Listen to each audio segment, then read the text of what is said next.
അസ്സലാമു അലൈക്കും വറഹ്മത്തുള്ളാഹി തആല വബറകാതുഹു. ഷെഫി ഉസ്താദിൻ്റെ കല്യാണ ദിവസമാണ് ഇന്ന്. എല്ലാവരും ആകാംക്ഷയോടെ കാത്തിരുന്ന ആ ഒരു ദിവസം.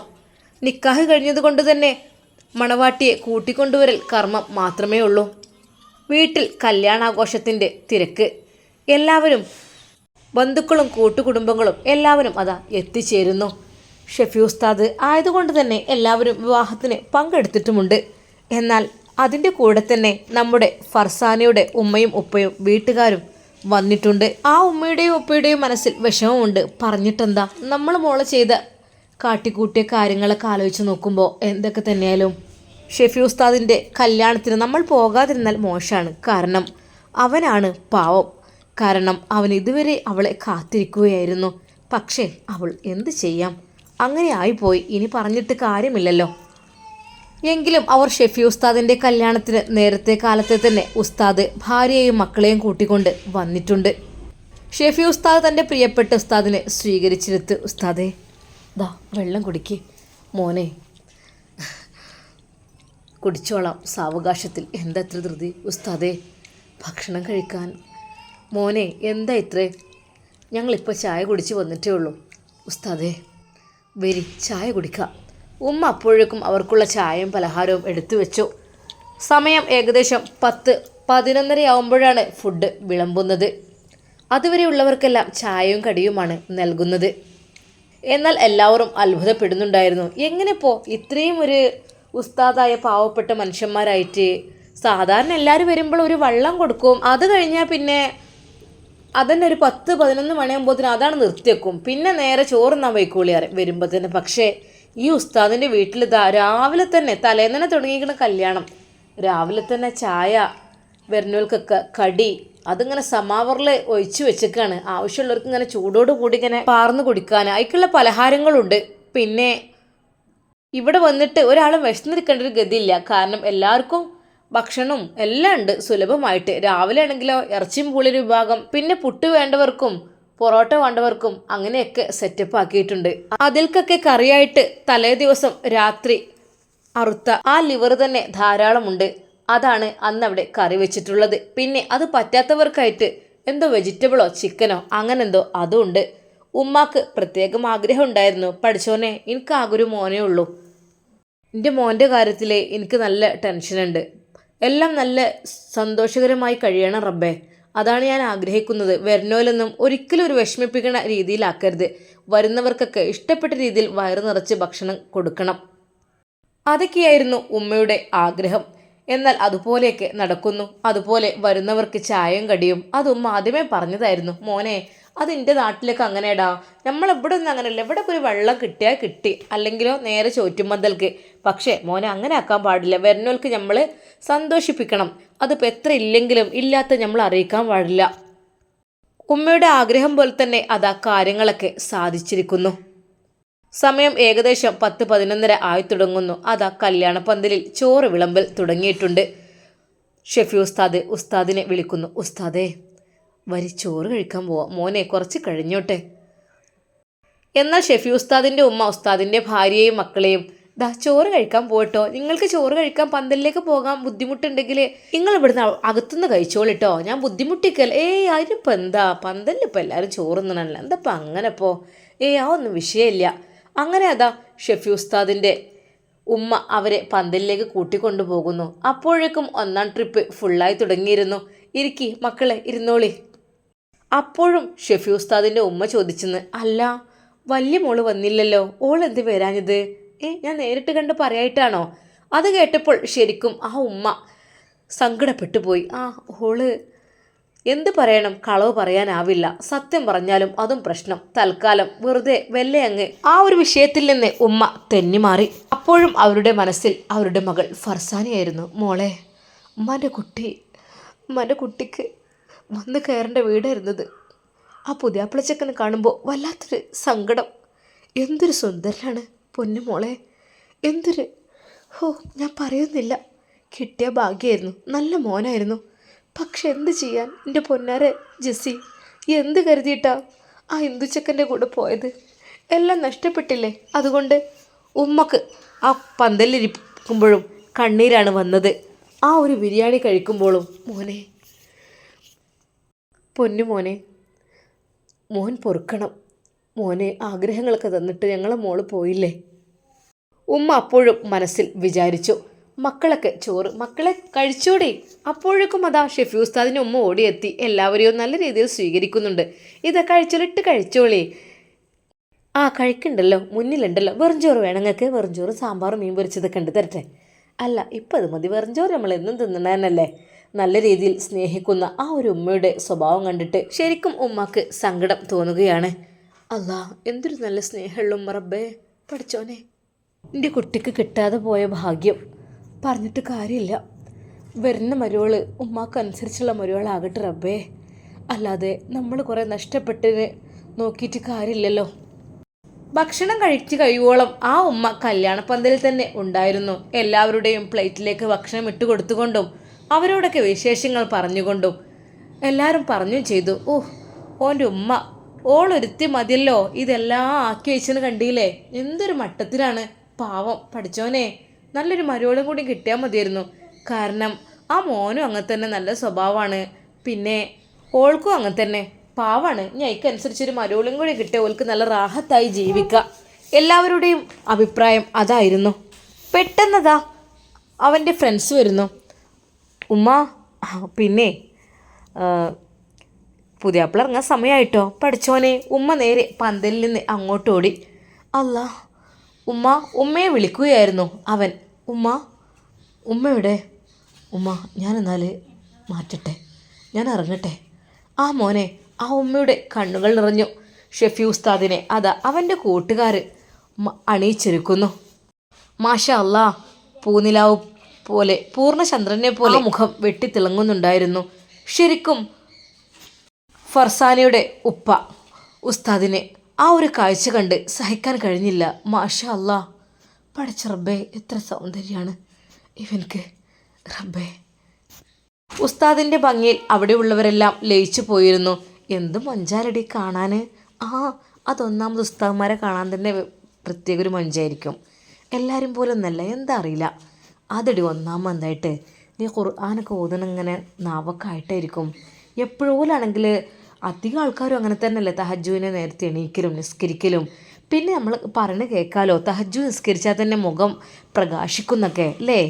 അതുകൊണ്ടൊക്കെ ആയിരിക്കും. എന്ത് മൊഞ്ചാലടി കാണാൻ. ആ ചുണ്ടിൻ്റെ ഒക്കെ ഒരു ഭംഗി നോക്ക്, എത്ര ചുവത്ത് തൊടുത്ത ചുണ്ടാണ്. അതെ, സ്വലാത്തുകളും ദിക്റുകളും ഖുർആനൊക്കെ അല്ലേ അങ്ങനെ ചൊല്ലിക്കൊണ്ടിരിക്കല്ലേ, അല്ലാതെ കണ്ണി കണ്ട പാട്ട് പാടിയിട്ടും അങ്ങനെ ഇതാക്കിയിട്ടൊന്നുമല്ലല്ലോ. ഓരോ ജീവിതം എന്ന് പറഞ്ഞാൽ എപ്പോഴും നല്ല രീതിയിലല്ലേ. അതുകൊണ്ടായിരിക്കും പലരും അങ്ങനെ പറഞ്ഞ് അതാ ആശ്വസിക്കുന്നു. അവനതാ ഉമ്മയെ വിളിക്കുന്നു. ഉമ്മ തട്ടം പുതച്ചുകൊണ്ട് അങ്ങോട്ടെത്തി. മോനെ, ഉമ്മ എന്നാ ഞാൻ ഇറങ്ങട്ടെ ഉമ്മ. ഉമ്മയും മകനും കെട്ടിപ്പിടിക്കുന്നു. അവർ കരയുന്നു. ഉസ്താദ് ദുആക്ക് നേതൃത്വം നൽകുന്നു. ദുആ ചെയ്യുമ്പോഴും ആ ഉസ്താദ് കരയുന്നുണ്ടായിരുന്നു. ഉസ്താദിൻ്റെ കരഞ്ഞുകൊണ്ടുള്ള ആ ഒരു ദുആ എല്ലാവരുടെയും മനസ്സിൽ ഈറനണിയിപ്പിച്ചു. പഠിച്ചോനെ, പാവം ബാപ്പല്ലാത്ത കുട്ടിയാണ്. ഒരു ബാപ്പാൻ്റെ മുമ്പെന്ന് പുതിയാപ്പിള ഇറങ്ങുമ്പോൾ അവരോട് യാത്ര പറഞ്ഞു പോകുമ്പോൾ അത് കേൾക്കാൻ അല്ലെങ്കിൽ അത് പറയാൻ എന്ത് റാഹത്തായിരിക്കും.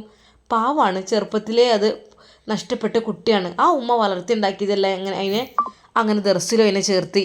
മാഷാ അല്ലാ, ഇപ്പം നല്ലൊരു മോനായി വളർന്നു. എന്തൊരു മൊഞ്ചനാലേ. ഒരു രസമാണ് പോകുമ്പോഴൊക്കെ ബൈക്കിലൊക്കെ ഇങ്ങനെ പോകണ കാണുമ്പോൾ നമുക്ക് ഇങ്ങനെ നോക്കി നിൽക്കാൻ തോന്നും. എന്താ അറിയില്ല, എന്നാലോ ആ വസ്ത്രത്തിൻ്റെ ആ പുണ്യം, ആ ഒരു വെള്ള വസ്ത്രം അതല്ലാതെ ധരിക്കില്ല. എന്തൊരു മട്ടത്തിലാണോ ആ കുട്ടി പോലെ. അല്ലെങ്കിൽ അത് കാണുമ്പോൾ ഒരു സന്തോഷമാണ്, ഒരു ഈമാളുള്ള പോലെയാണല്ലോ. ഞാൻ പറയാം, നമ്മളെ കുടുംബത്തിൽ നിന്നൊക്കെ ഒരാളെങ്കിലും നമ്മൾ അങ്ങനെ ഒരു ഉസ്താദ് ആക്കണം കേട്ടോ. നമ്മൾക്കത് മരിച്ചാൽ ദ്വാരക്കാനും അതുപോലെ തന്നെ എന്തെങ്കിലുമൊക്കെ ഉണ്ടാകുമ്പോൾ ദ്വാ ചെയ്യാനും. ഓല് പഠിച്ച മക്കളാവുമ്പോൾ ഓല് മതിയല്ലോ. ഇനിയിപ്പോൾ നമുക്ക് ഇമാമ നിസ്കരിക്കുവാനും മരിച്ചു കഴിഞ്ഞാലും മയത്ത് നിസ്കരിക്കാനാണെങ്കിലും എല്ലാത്തിനാണെങ്കിലും നമ്മളെ മക്കൾ അല്ലെങ്കിൽ നമ്മളെ ആങ്ങളാർ, ഭർത്താക്കന്മാർ അല്ലെങ്കിൽ ബാപ്പമാർ അങ്ങനെ ആരെങ്കിലും ഒന്നെങ്കിലൊരു മുത്തല്ലിമ് അല്ലെങ്കിൽ മുഅല്ലിം ഉണ്ടാകുന്നത് നല്ലതാണ്. കാരണം ആ സമയത്ത് നമ്മൾ വേറൊരാളെ തേടി നടക്കേണ്ട ആവശ്യമില്ല. നമുക്ക് നമ്മളോട് സ്നേഹമുള്ള ഒരാളുണ്ടെങ്കിൽ എത്ര നല്ലതാണ്. പഠിച്ചോനെ, ആ ഉമ്മാൻ്റെ ഒക്കെ ഒരു ഭാഗ്യമാണ്. പലരും അത് അഭിപ്രായപ്പെടുന്നു. ശമ്പളമൊക്കെ കുറവായിരിക്കും, എന്നാലെന്താ നല്ല റാഹത്തുള്ള ജീവിതമായിരിക്കും. അതിനിടയ്ക്ക് പലരും അതും പറയുന്നുണ്ടായിരുന്നു. അങ്ങനെ അതാ ഷെഫി ഉസ്താദ് മണവാളൻ ഇറങ്ങുകയാണ്. ഒരിക്കൽ കൂടി ഉമ്മയോട് സലാം പറഞ്ഞു, ഉമ്മയെ കെട്ടിപ്പിടിച്ചു. വേണ്ടപ്പെട്ടവരോടൊക്കെ ഇൻഷാ അല്ലാ എന്നാൽ വരാട്ടോ, എല്ലാവരോടും അസ്സലാമു അലൈക്കും. ഉസ്താദ് അതാ മണവാളൻ ഇറങ്ങുന്നു. ഇതെല്ലാം ഫർസാനയുടെ ഉമ്മ കാണുന്നുണ്ടായിരുന്നു. ആ ഉമ്മക്ക് കണ്ണീരായിരുന്നു. എങ്കിലും ആ ഉമ്മ ദുആ ചെയ്തു, അല്ലാ പഠിച്ച റബ്ബേ, ആ കുട്ടിനെ നീ കാത്ത് രക്ഷിക്ക് റഹ്മാനെ, നല്ല ദാമ്പത്യ ജീവിതം കൊടുക്ക് റഹ്മാനെ, കാരണം നല്ല മോനാണ്.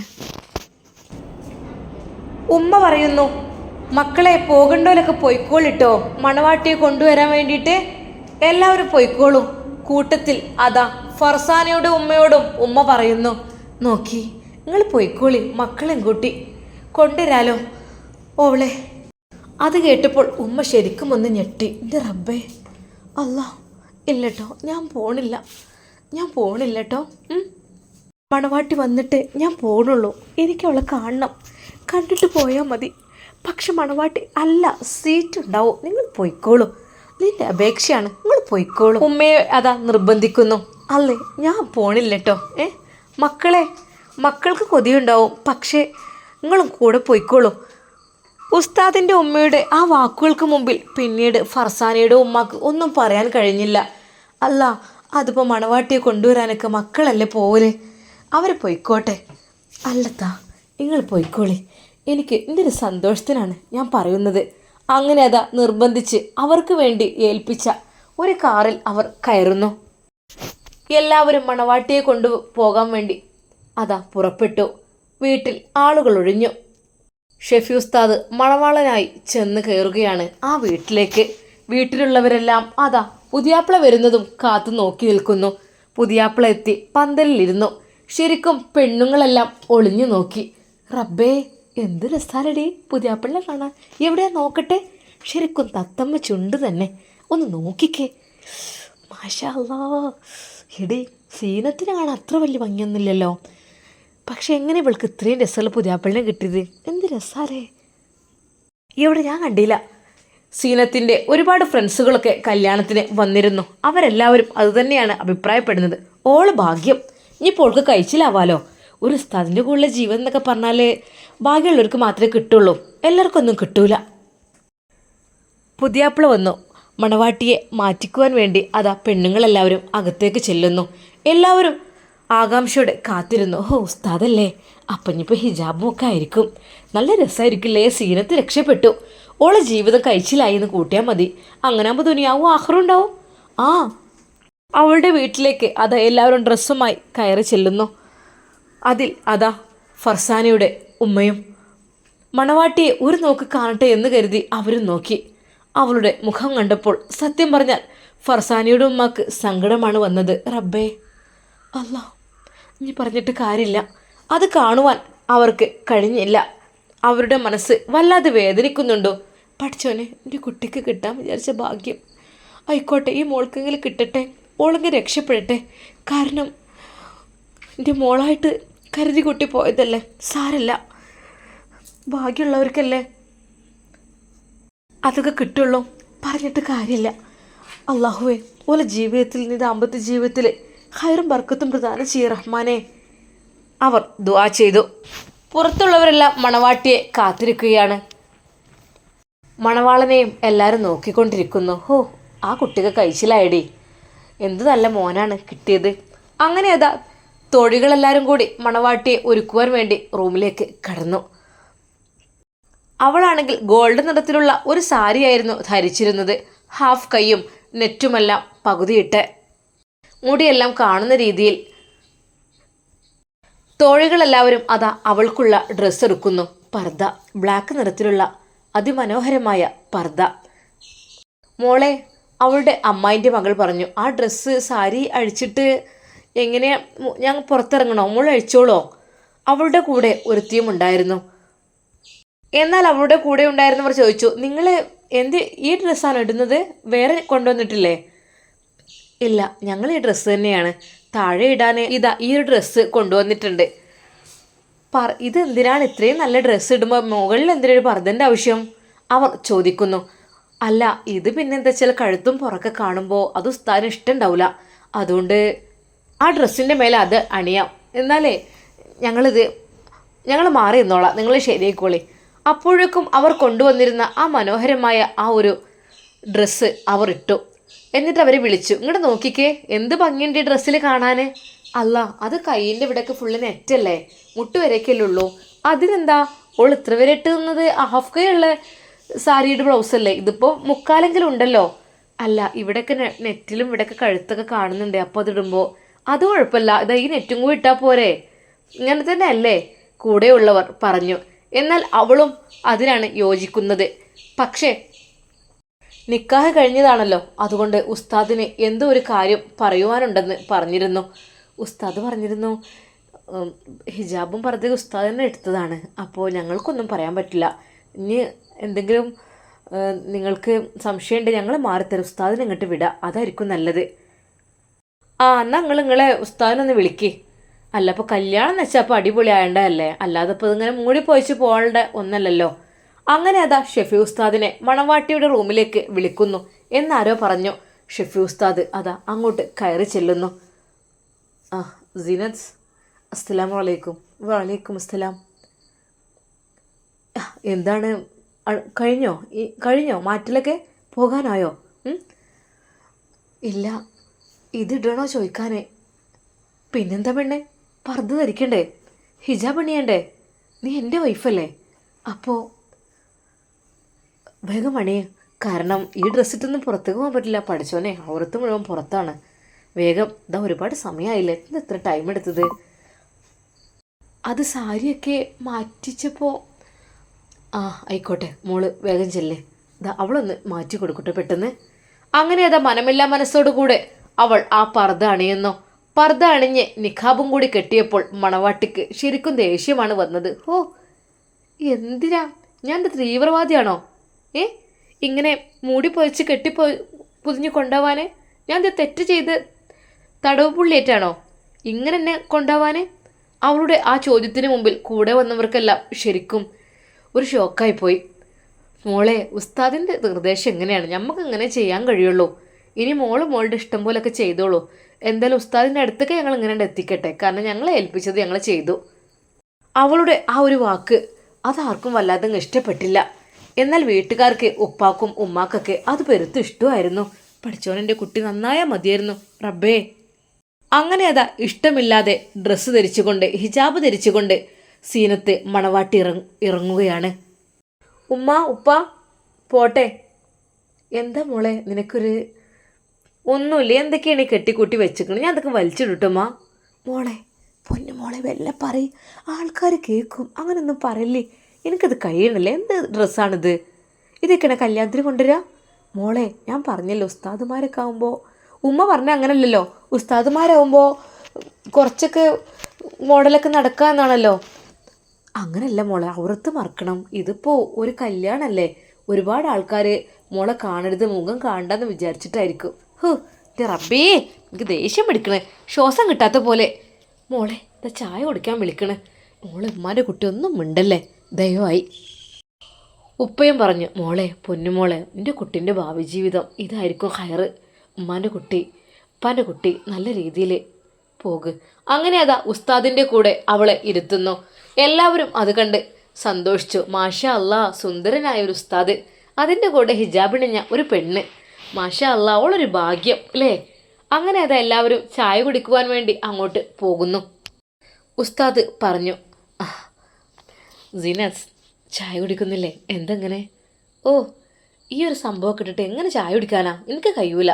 അതൊക്കെ കഴിയും പെണ്ണേ, ജസ്റ്റ് ഹിജാബ് ഒന്ന് പൊക്കിക്കോ, കുഴപ്പമില്ല. എന്നിട്ട് വേണം എന്നെ. എന്താ സീനത്ത് നീ ഇങ്ങനെ, എല്ലാവരും ശ്രദ്ധിക്കുന്നുണ്ട് കേട്ടോ. ഈ ചായ കുടിച്ചേ, ഒന്ന് ചൂടാറ്റി തരാം ഞാൻ. അപ്പോൾ തന്നെ മറ്റൊരു ഗ്ലാസ്സിലേക്ക് ഉസ്താദ് ചായ, ആ ഒരു കോഫി ഒഴിച്ച് അവൾക്ക് കൊടുക്കുന്നു. ഇത് കുടിച്ച പെണ്ണേ, എനിക്ക് വേണ്ടത് പറഞ്ഞില്ലേ ഉള്ളൊരു കോഫി. ഉസ്താദിന് ആകെ വിഷമായി. അങ്ങനെ അതാ എല്ലാവരും എന്നാൽ പോവല്ലേ എന്ന് പറഞ്ഞപ്പോൾ അവരതാ ഇറങ്ങുന്നു. ഉസ്താദും ഭാര്യയും നേരെ കാറിലേക്ക്. ഉമ്മയോടും ഉപ്പയോടും യാത്ര പറഞ്ഞു. ഉമ്മാക്കും ഉപ്പാക്കും നല്ല സങ്കടം. അവർ പടച്ച റബ്ബിനോട് ദുആ ചെയ്തു. പടച്ച റബ്ബെ, എൻ്റെ കുട്ടിക്ക് നല്ല ബുദ്ധി തോന്നി റഹ്മാനെ, ഓൻ്റെ കൂടെ ജീവിച്ച് കിട്ടിയ കഴിച്ചിലാവും. അള്ളാഹുവേ, നീ കാത്തുരക്ഷിക്ക് റഹ്മാനെ. ബിസ്മില്ലാഹി തവക്കൽതു അലല്ലാ. ആ ഉമ്മയും ഉപ്പയും കരയുകയായിരുന്നു. പക്ഷേ സീനത്തിൻ്റെ കണ്ണിൽ നിന്ന് ഒരു തുള്ളി കണ്ണുനീർ പോലും ഉറ്റുവീണില്ല എന്ന് മാത്രമല്ല, അവൾക്ക് ദേഷ്യവുമായിരുന്നു. ഷെഫി ഉസ്താദിൻ്റെ കൂടെ വേണ്ടയോ ഒന്ന് മണവാളനും മണവാട്ടിയും അതാ വീട്ടിലേക്ക് യാത്രയാകുന്നു. ഇൻഷാ അല്ലാ നമുക്കിതിൻ്റെ ബാക്കി ഭാഗം നാളെ കാണാം. അതുവരേക്കും എല്ലാവർക്കും അസ്സലാമു അലൈക്കും വറഹ്മത്തുള്ളാഹി. പ്രിയപ്പെട്ട കൂട്ടുകാരെ, സ്റ്റോറി ഇഷ്ടപ്പെട്ടാലും ഇല്ലെങ്കിലും ഒരു ലൈക്ക് തരുമോ? പിന്നെ സബ്സ്ക്രൈബ് ചെയ്യാത്തവരാരുണ്ടെങ്കിൽ ഒന്ന് സബ്സ്ക്രൈബ് ചെയ്യണേ. ഇൻഷാ അല്ലാ നമുക്കിതിൻ്റെ ബാക്കി ഭാഗം നാളെ കാണാം കേട്ടോ.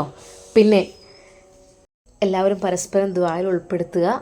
പിന്നെ നോമ്പൊക്കെ ആണല്ലേ വരുന്നത്. റാഹത്തോടു കൂടി, സന്തോഷത്തോടു കൂടി, സമാധാനത്തോടുകൂടി നോമ്പൊക്കെ നോൽക്കാനുള്ള ഭാഗ്യം പടച്ച റബ്ബ് നമുക്ക് തരട്ടെ. ആമീൻ യാ റബ്ബൽ ആലമീൻ. അസ്സലാമു അലൈക്കും വറഹ്മത്തുള്ളാഹി.